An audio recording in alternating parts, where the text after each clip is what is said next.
ദൈവത്തിൻ്റെ ഏറ്റവും പ്രിയമുള്ളവരെ, അവിടുത്തെ സമാധാനം ഞാൻ ആശംസിക്കുന്നു. ഇന്ന് കർത്താവ് നമുക്ക് നൽകുന്ന ദൂത് വിശുദ്ധ യോഹന്നാൻ എഴുതിയ സുവിശേഷം 12-ാം അധ്യായം 11-ാം തിരുവചനം.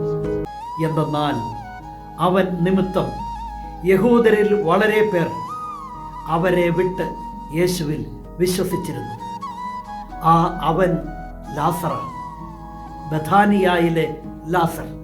നീ ഇവിടെ ഉണ്ടായിരുന്നെങ്കിൽ ഞങ്ങളുടെ സഹോദരൻ മരിക്കുമായിരുന്നില്ല എന്ന് കണ്ണുനീരോടെ സഹോദരിമാരായ മർത്തയും മറിയവും ക്രിസ്തുവിനോട് പറഞ്ഞപ്പോൾ ആ കണ്ണീര് കണ്ട് കല്ലറയിലേക്ക് പോയി ക്രിസ്തു പറഞ്ഞു, വിശ്വസിച്ചാൽ നീ ദൈവ മഹത്വം ദർശിക്കുമെന്ന് ഞാൻ നിന്നോട് പറഞ്ഞില്ലേ?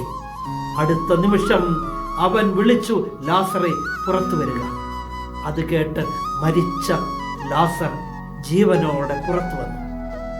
ആ അവൻ ലാസറാണ്, ജീവിക്കുന്ന ലാസർ. ലാസർ ഒരു സാക്ഷ്യമായിരുന്നു. ആ ലാസർ നിമിത്തം വളരെ പേർ യഹൂദരെ വിട്ട് യേശുവിൽ വിശ്വസിച്ചു. ഇന്ന് ഇത് കേൾക്കുന്ന എൻ്റെ പ്രിയമുള്ളവരെ, ലാസർ ഒരു സാക്ഷ്യമാണ്.